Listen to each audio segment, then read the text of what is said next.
এত কষ্ট করে আসছেন, আপনাদের যেন সাফল্যমণ্ডিত হয়, আপনারা যেন উপকৃত হয়, সেই ধারাবাহিকতা আমি আমার দৃষ্টি থেকে যতটুকু দেওয়ার চেষ্টা করি। আমি ইউনিভার্সিটি যতটুকু পাইছি তার থেকে বেশি দেওয়ার চেষ্টা করি। কেন? কারণ ইউনিভার্সিটিতে দীর্ঘ 10 বছর ছিলাম, পাশাপাশি এখানে শিক্ষকতা করছি, তারপরে আপনাদের ট্রেনার করতেছি, মাস্টার ট্রেনার করতেছি, সবকিছু মিলে আর কি যতটুকু আমার ভিতরে আছে ততটুকু নিতে পারেন, আশা করি আপনারা উপকৃত হবেন। আর যারা অনলাইনে আমার ক্লাস পর্যবেক্ষণ করছেন বা দেখছেন, আপনাদেরকে শুভেচ্ছা এবং স্বাগতম। আপনারাও আমি যেভাবে আঁকাবো, দেখাবো, শেখাবো, সেইভাবে যদি আপনারা রক্ত করেন, তাহলে আমার মনে হয় যে আপনাদের যে ভীতিটা আছে ভিতরে, সেই ভীতিটা আর থাকবে না। আমি খুব সহজভাবে স্বাবলম্বীভাবে আমি আপনাদেরকে বোঝানোর চেষ্টা করবো, কারণ আমি যেহেতু দ্বাদশ পর্যন্ত স্কুল কলেজ যে কোনো সেক্টরে, যে কোনো শাখায় যে কেউ যদি আমাকে বলে যে আমি এটা শিখতে চাচ্ছি, এটা করতে চাচ্ছি, আমি হেল্প করার চেষ্টা করবো।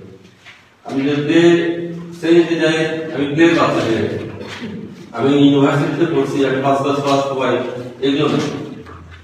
আমি প্লেন বাচ্চা না, তাহলে প্লেন বাচ্চা না শিখি। আপনার বয়স অনুযায়ী আপনার কি দরকার, কতটুকু ট্রিটমেন্ট দরকার, ততটুকু যদি না দিই, তার চেয়ে বেশি দিই, তাহলে নিতে পারবেন। এখন ক্লাস 3 বাচ্চাকে যদি আপনি একটা গণিত আছে 3 বাচ্চা দেবেন, সেটা যদি 5 এর গণিত এসে 3 বাচ্চা দেন, হবে না? আপনার এই সাবজেক্টটা পুরোটাই নেব। হ্যাঁ, আঁকি বুকি তো টুকটাক সবাই ভিতরে আছে, এই শিল্প বলতে যদি না দিতে পারে কিন্তু আপনার আসতে না। আসতেন কি আপনারা শুধু সার্টিফিকেট আসছেন না, শিখতে আসছেন। এই শিক্ষাটা যেন আপনাদের কার্যকর হয়, এই শিক্ষাটা যেন আপনাদের বাস্তবমুখী হয়, এই শিক্ষাটা যেন অপমানজনক না হয়। আমি কি আসলে সার্টিফিকেট গুলো চাকরি করবো, বাচ্চাদেরকে আঁকাবো, বাচ্চাদের বলবো হ্যাঁ সেই হয়েছে আঁকাও, কয়দিন সেই হয়েছে আঁকাও, একদিন না একদিন আপনাকে ধরতে হবে, এবং ধরবে তখন আপনি ধরা গেছে কি করছে, আমার তো শেখার ভালো ছিল, তাই কি না? যাই হোক, আজকে আপনাদের যে বিষয়টা আছে প্রথমে দেখে সিলেবাস, সবাই যারা অনলাইনে দেখছেন সবাই সিলেবাসটা ধরেন।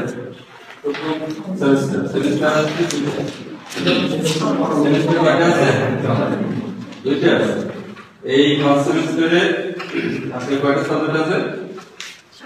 7টা।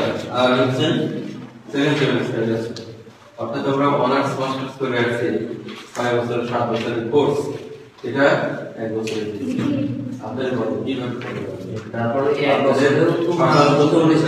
খাবার যদি একসাথে দেওয়া হয় খুব কষ্ট হয়ে যাবে। এই জিনিসটা কিন্তু তাই আপনাদের বোঝার একটু কষ্ট হবে, কিন্তু তারপর যদি আপনারা প্রতিনিয়ত ক্লাস করেন তাহলে বুঝবেন, আপনার গ্যাপ দেন তাহলে বুঝবেন। গ্যাপ দিলে বুঝবেন এটা চর্চার বিকল্প নেই, বুঝতে পারছেন? যাই হোক, অনেকদিন নতুন মুখ দেখতেছি, সরাসরি ক্লাসে না যে পরিচয় হওয়াটাও কিন্তু দরকার, তাই কি না? কারণ সম্পর্ক তো আর ভাই গলিত হয় না। আপনারা আসবেন, আমি আসবো, তাও আমাদের দেখা হবে, কথা হবে, তার মধ্যে একটা আন্তরিকতা তৈরি হবে। আপনারা যে কোনো অসুবিধা হলে আমাকে বলার আমি চেষ্টা করবো। আপনি আমার ওরিয়েন্টেশনটা আসছেন একটু? আপনার কি নাম আপনার? বসে বেশি বসে আমরা তো সবাইকে আপনার জন্য কেউ কিছু করছেন। আচ্ছা, বাসা আপনি ছিলেন? জি ছিলেন স্যার। আপনি ছিলেন? বাসা আপনার?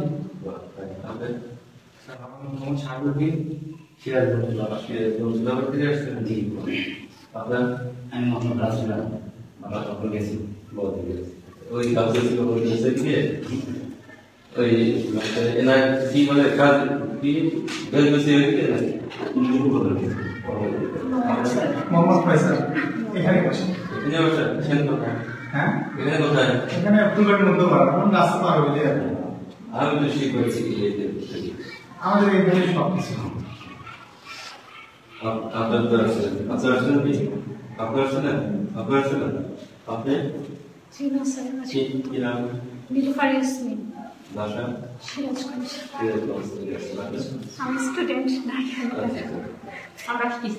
আপনার আসছেন আমি প্রণব সরকার আমার বাসা শেরপুর আমি অনার্স মাস্টার্স রাজশাহী ইউনিভার্সিটিতে ওদের শিক্ষকতা করার ইচ্ছুক ছিল পার্ট টাইম স্টাফ কিন্তু ভারী কারণ করেছিল তো কষ্ট হচ্ছে নিতে চাকরিটা দুইবার ভেবেছিলাম তাও দেওয়া গেছে আমি একটু নতুন টিএসএস পাবলিক স্কুল করতেছি পাশাপাশি আমাদের যে ট্রেনিং দিচ্ছি এবং চর্চা পাচ্ছি যেটা আগামীতে আরো ভালো কিছু করতে যাই হোক তো বিষয়টা হলো আপনাদের তিনটা থিওরি আছে দেখেন বিশ্ব শিল্পের ইতিহাস এক মানব শিল্প এক এগুলো কিন্তু শিল্প মাধ্যম শিল্পের উপকরণ ও কর্মকৌশল এই তিনটা হচ্ছে কি থিওরিক্যাল থিওরি লিখিত আর কি বুঝছেন এগুলো লিখতে হবে আর যেগুলো আছে প্র্যাকটিক্যাল সেটা হচ্ছে ড্রয়িং কম্পোজিশন আশ্চর্য কারুশিল্প বুঝতে পারছেন এগুলো আপনাদের আস্তে আস্তে করে দেখানো হবে দ্বিতীয় সেমিস্টার আছে এখন প্রথম সেমিস্টারের যে বিষয়গুলো আছে সেগুলো দেখুন এগুলো ভালো করে পড়বে পড়লে আস্তে আস্তে বুঝতে পারবেন আসলে বিষয়টা কি কতটা সহজ এবং কতটা পড়তে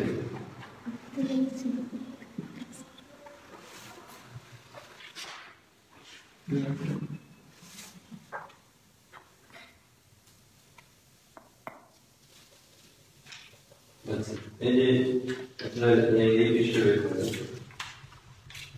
তিন পৃষ্ঠার মধ্যে সেখানে যে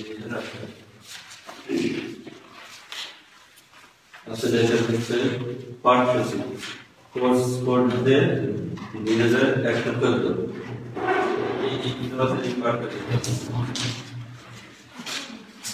আমাদের বিষয় হচ্ছে প্রকৃতি অনুশীলন প্রকৃতি অনুশীলন প্রকৃতি অনুশীলনের ভিতরে হচ্ছে গাছপালা ফুল লতা পাতা প্রকৃতি মাধ্যম হচ্ছে পেন্সিল কালি তুলি বুঝতে পারছো তাহলে গাছপালা ফুল লতা পাতা এগুলো মানে আপনারা বাংলাদেশে পড়েন বা বর্তমান যারা শিশুরা আছে তারা তো এক্সপার্ট খুব ক্লাস এবং খুব দ্রুত কিছু এগিয়ে ফেলে কারণ এখন তো নতুন কারিগরের কথা বললাম নতুন কারিগরের সেই হিসেবে আপনারা যে নতুন পদ্ধতি পাচ্ছেন সনাতন পদ্ধতি পাচ্ছেন কেন কারণ দেখেন পাশ্চাত্য দেশে যেসব ইঞ্জিনিয়াররা আছে তারা কি করতেছে বাংলাদেশে এসে সমস্ত মেধা প্রকল্পগুলো তারা করে যাচ্ছে করতেছে পদ্মা সেতু জাপান করতেছে অমুক করতেছে মহাসড়কগুলো করতেছে মানে সব হচ্ছে বাহিনী ইঞ্জিনিয়ার দিয়ে ভরপুর আর আমরা কি করতেছি আমরা কি করতেছি আমরা বিশেষ ক্যাডারে কিন্তু বাস্তবমুখী বাস্তবে আমরা কোনো কিছু করতে পারি না আমরা অক্ষম কারণ আমরা তো প্র্যাকটিক্যালি কিছু শিখিনি এই জন্য বর্তমান সরকার ভাবলো যে এগুলো না আমরা কর্মমুখী করি সবাই উদ্যোগী হয়ে বা উদ্যোক্তা হয় তাহলে কি হবে মানে এই এত বেকারত্ব থাকবে না বুঝতে পারছেন এই যে বিভিন্ন নিয়োগ করে হাজার হাজার মানে কি প্রার্থী কিন্তু চাকরি হয় না কারণ দক্ষ না তাহলে সার্টিফিকেট গোছায় নিয়ে দাঁড়িয়ে দাঁড়িয়েছে আর যদি এক্সপিরিয়েন্স থাকতো দক্ষ থাকতো তাহলে কি যেমন আমার যে কোনো জায়গায় চাকরি শুধু বলবে যে কয় বছরের উপরে আছে সার্টিফিকেট তার দিবে বুঝতে পারছেন শুধু শুনবে কোন ইউনিভার্সিটি অমুক ইউনিভার্সিটি কয় বছরের উপরে 10 বছরের উপরে নিয়ে কারণ এক্সপিরিয়েন্স হচ্ছে সবকিছু আপনার হাতে কলমে হচ্ছে প্রমাণ আপনি কেমন পারেন আপনি সবকিছু হচ্ছে হাতে কলমে আপনি যখন একটা ইলেকট্রিক বাল্ব জ্বালাতে পারবেন না তখন না দরকার আর যখন ফিউজ জ্বালাতে পারবেন না তখন না বিষয়টা এরকম। এখন নতুন কারিকুলামে এই বাস্তবমুখী শিক্ষা প্রকৃতি দেখে পর্যবেক্ষণ করে অবলোকন করে সেটাকে ধারণ করে লালন করে সেটাকে নিজের কল্পনার সাথে মিলিয়ে একটা রূপ তৈরি করে। আগে কি করতাম? আগে ধরেন গরুর রচনা লিখতাম বা হাতির রচনা লিখতাম না? গরুর 4টি পা আছে, গরুর 4টি পা আছে, গরুর 2টি শিং আছে, হ্যাঁ গরুর 2টি শিং আছে, এরকম মুখস্থ করে ফেলে যায় মাঝখানে যদি 2টা লাইন ছুটে যেত ওইটা যদি মনে করেন চলাম এইবার মুখে এদিকে দিতাম আবার এদিকে দিতাম, ও মনে করছে কারণ আমি লেখে আসে কত ইতিহাস। এখন আপনি গরু দেখবেন, গরু কেমন, গরু কি খায়, গরু আসলে 2টা শিং আছে কিনা, মানে সব কিছু পর্যবেক্ষণ করে এসে আপনি কাজ দেবেন। আপনি এখন 1 পৃষ্ঠা লিখতে পারেন, 2 পৃষ্ঠা লিখতে পারেন, লেখা নিচ্ছে আমার কোনটা দেখে শেখা নাকি না থেকে মুখস্থ করে শেখা? এই জন্য ওই মুখস্থ বিদ্যাটা এখন সবাই দক্ষ, সবাই সমান। এখনকার পাঠটা হচ্ছে সহযোগিতা সহমর্মিতা, কেউ পারতেছে না তাকে আপনি হেল্প করলে আপনার দক্ষতাটা বাড়বে কমবে।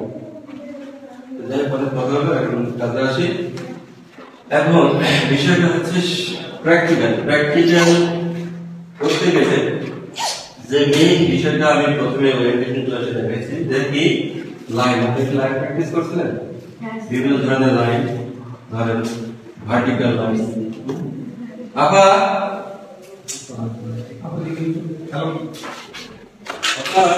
ছুটিটা দিয়ে এই মাস্টারের আচ্ছা না হয় কারণ ধরেন সব সেখানে মনে করেন যে হতেই পারে। পৃথিবীতে যে কোনো জিনিস যখন ইজি ভাবে নেবেন তখন ব্যাপার না, আর যখন একটা জিনিস খুব কঠিন তখন দেখবেন আপনার ভিতরে একটা ভীতি তৈরি করবে। কালকে কনসার্ট আমি তো গান নির্বাচন করি, তো শত শত লোকজন বসে আছে, আমার ভিতরে যদি এখন এরকম পড়ে আমি গান গাইতে পারবো না, আমি গান গাবোই না থামাবো। আর যদি আপনি ইজি ভাবেন কোনো ব্যাপার না, তাহলে দেখবেন যে আপনি একদম স্মুথলি পরিবেশন করতেছেন। ধন্যবাদ। বিষয়টা হলো এরকম, তারা যে কোনো কাজে সাহসটা আসবে, সাহস অর্জন করবেন কাজের মধ্যে দিয়ে। তাহলে এরকম ভার্টিক্যাল লাইন থাকবে খুব একদম, তারপরে হরিজন্টাল লাইন থাকবে, তারপরে যে দীর্ঘ রেখা, বক্ররেখা, মানে বিভিন্ন ধরনের যে রেখা আছে এই রেখাগুলো প্র্যাকটিস করবেন। এটাই হচ্ছে সূত্র, এটাই হচ্ছে মেইন বিষয়। গানের ভিতরে যেরকম সাগম সা রে গা মা পা ধা নি সা, সা নি গা পা মা ধা রে সা, এই যে সপ্ত সুর, এই সুরের মধ্যে সারা বিশ্বের যত গানের সৃষ্টি এর মধ্যে হারমোনিয়াম যে রেট আছে না, ওদরা মদরা তা, এইটা স্তর আছে, এটা হচ্ছে খাদ নিচে, হচ্ছে খুব উঁচুতে। এই সাগম যখন চর্চা করে শিল্পী তখন খাদ থেকে উপরে উঠতে পারে, আবার উপর থেকে নিচেও স্মুথ ভাবে নামতে পারে। বুঝতে পারছেন? আমরা কিরকম যারা গান যাই না তারা যদি একবার আ করি, ওই যে আ করি গান জানতে পারতেছেন, জানতে পারছেন কারণ কি ওই যে ইটা জানাই রেওয়াজটা জানাই বা যে সাত, মানে সাত না সাত দিন তো রেওয়াজ হবে, মানে রেওয়াজ না করতে গান হবে। এই লাইনগুলো কিন্তু তাই, এই লাইনগুলো কিন্তু তাই। আপনি যত লাইন মানে ই করবেন টানবেন তত দেখুন হাতটা একদম খুব সফট হয়ে যাচ্ছে। এগুলো রেওয়াজ করার অর্থ হচ্ছে আপনার হাতটাকে ওই যে জড়তা আছে ওই জড়তাটাকে কি ভাঙা। যখন ইজি হয়ে যাবে তখন দেখবেন যে কোনো ব্যাপার না। আপনি প্রথম দিকে সাইকেল চালান, চালাতে চালাতে যখন রেস্ট নেবেন দেখবেন এখানে মাঝখানে টাল লাগতেছে, ব্যথা লাগতেছে, খুবই লাগতেছে, কি করলাম। তারপর যখন প্রতিনিয়ত চালাইতেন তখন খুব ইজি, আপনি ব্যারেল করতেছেন না কি করতেছেন আপনি নিজে জানেন, অথচ আপনি চলে যাচ্ছেন আপনার নিজস্ব দিয়েছে। এই লাইনগুলো কিন্তু তাই, তো যত প্র্যাকটিস করবেন, যত স্মুথলি লাইন টানবেন তত দেখবেন যে আপনার হাতটা শার্প হবে, সফট হবে, নরম হবে এবং আপনার ড্রয়িং গুলো কি সুন্দর হবে। এগুলো কেন অর্থটা হচ্ছে এক একটা লাইন এক একটা ছবির অর্থবহ, এক একটা ছবির কি অর্থ। এই যে vertical, horizontal line, diagonal, box, এই যে এগুলো লেখা, এই রেখাগুলো কিন্তু প্রত্যেকটা ড্রয়িং এর সাথে কিন্তু সম্পর্ক আছে। এটা তো গেল। এরপর আপনারা যেটা করবেন সেটা হচ্ছে ওভাল প্র্যাকটিস করবেন। ওভাল প্র্যাকটিস এরকম ডিম্ব আকৃতি, গোলাকৃতি, বিভিন্ন ধরনের এরকম করে ওভাল প্র্যাকটিস করবেন। যত বড় হয় যতই হয় সবগুলো এরকম করে ওভাল প্র্যাকটিস করবেন। দেখবেন যে একটা না একটা রূপ তৈরি হবে। সেটা কিন্তু আমি আপনাদের দেখাচ্ছি যে এই যে লাইনগুলো প্র্যাকটিস করবেন, এরকম চিকন লাইন প্র্যাকটিস করবেন, আরো চিকন করবেন। হ্যাঁ, তাহলে কি হবে এই জিনিসগুলো কিন্তু খুব সহজে আপনাদের মানে ড্রয়িং এর ক্ষেত্রে, যে কোনো ছবি আঁকার ক্ষেত্রে আপনাদের এই জিনিসগুলো কি কাজে লাগবে। ঠিক আছে? যেমন ধরেন এখানে যেগুলো লাইন দিচ্ছি সবকিছু লাইনের কিন্তু একটা কি অর্থ হবে। যেমন ধরেন এটা যদি আপনি কার সাথে মিল আছে সেটাকে দেখবেন। এটা পাথরের একটা স্টোন হতে পারে, একটা মিষ্টি কুমড়া হতে পারে, একটা লাউ হতে পারে, একটা তাল হতে পারে, রাইট? কার সাথে মিল আছে তাহলে ভাববেন যে কার সাথে মিল আছে। তারপরে এটা কার সাথে মিল আছে? কমলা লেবু, তারপরে টমেটো, তারপরে বিভিন্ন ধরনের আপেল, বিভিন্ন ধরনের। এটা যদি আপেল বানাতে চান সোজা, তাহলে কি করবেন? ভেতরে একটা চাপ দিবেন, এরকম করে একটা চাপ দিবেন, গোটা দিবেন, আর এই পাশটি একটু কমাই দেবেন। আর এখন এই জিনিসগুলো মুছে দেবেন, তাহলে কি হবে? এটা কার সাথে মিল আছে? বেগুনের সাথে মিল আছে। সেই ক্ষেত্রে যদি আপনারা এরকম ঘি দেন, ঘি দুটো মাথার দিকে নামাই দেন, বেগুন ফোঁটা দিয়ে দেন, কি আছে? তাই না? এরকম খুব সহজ। যেমন এই একটা, এটা কার সাথে মিল আছে সেটাকে কল্পনা করবেন, যার সাথে মিল আছে তার সাথে তার মানে আকৃতি তৈরি করবেন, শুধু রূপটা তৈরি করবেন। এটাও আপনি এই বেগুন বানাতে পারেন। এরকম ঘি দিয়ে মাছটা ঘি দিলেন, ঘি দিতে পারটা দুদিন আগে দিলেন, তারপরে এটা যদি আপনি মিষ্টি কুমড়া করতে চান, মিষ্টি কুমড়া হবে। এখান থেকে এরকম করে ফোঁটা দিয়ে দিলেন, এটা হচ্ছে এরকম লাগাই দিলেন, এদিকে একটা দিয়ে দিবেন, এদিকে একটা দিয়ে দিবেন, এখানে একটা দিয়ে দিবেন, এরকম করে দেখবেন যে একটা মিষ্টি লাভ হয়ে যাবে। তারপরে ধরেন এটা দুটো বৃত্ত দিয়েছেন, এখানে জাস্ট একটু ফোঁটা দিয়ে দেবেন, আর এটার সাথে একটু মিলাই দেবেন, এখানে একটু পয়েন্ট করে একটু কোনা করেন, কি হবে? তারপরে এই যে আকৃতি বড় একটা ছবি, মানে ছবি না, ছবির যে মানে ফর্মগুলো আছে, এই ফর্মগুলো যদি আপনি ব্যবহার করেন তাহলে কি হবে? আপনার ওই আকৃতিটা সহজ হবে কিনা। এখন ধরেন একটা পশু আঁকতে গেলেও কিন্তু, পাখি আঁকতে গেলেও কিন্তু এই লাইনগুলো, এই ফর্মগুলো কিন্তু দরকার আছে। বুঝতে পারছেন? এই যে ফুল আঁকতে যাবো, ফুল আঁকতে গেলেও তো আপনাদের কি দরকার? এই ফর্ম দরকার। বুঝতে পারছেন? এই জিনিসগুলো প্র্যাকটিস করবেন। এখন এটা যদি আপনি এই যে লাইন দিলাম, জাস্ট মাঝখানে ভি দিলাম, যে এই পাশে পয়েন্ট পেলাম, এই পাশে 5টা পয়েন্ট করে নিয়ে এই কোথাও বড় শেপ, কোথাও ছোট শেপ, বড় শেপ, ছোট শেপ, বড় শেপ, ছোট শেপ দিয়ে রেখে দিলাম, এটা উল্টো করে দিলাম, এখানে গাছের শেপ দিয়ে দিলাম, কি হয়ে যাবে? তাহলে দুটো লাইন দিয়ে গাছ হয়ে যাবে। বিষয়টা তাই না? তাহলে কি কঠিন না সহজ? সহজ, কিন্তু আপনারা সহজ ভাবে নিতে হবে।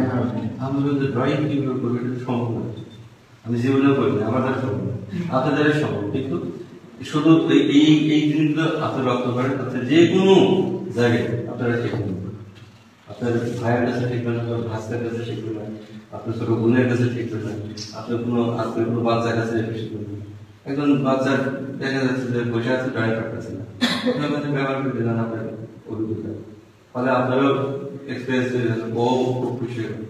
এই যে বিষয়গুলো যখন শেয়ার করবেন তখন দেখবেন আপনার অটোমেটিকলি আপনাদের উন্নতি হবে। তাহলে মেইন কাজটা হচ্ছে কি এই লাইনগুলো প্র্যাকটিস করা, ওভারগুলো প্র্যাকটিস করা। এখন আসলে আমরা কি আঁকবো? ফুল আঁকবো। ফুল তাহলে ফুল শুরু করি। গাছ যেহেতু আপনি শিখে গেলেন, আপনারা এগুলো নোট করবেন, নোট করে বাসায় প্র্যাকটিস করবেন। আশা করি আপনাদের উন্নতি হবে। আমার উদ্দেশ্যটা হচ্ছে আপনাদের উন্নতি করা, আর আপনাদের উদ্দেশ্য হচ্ছে আমাকে সহায়তা করা।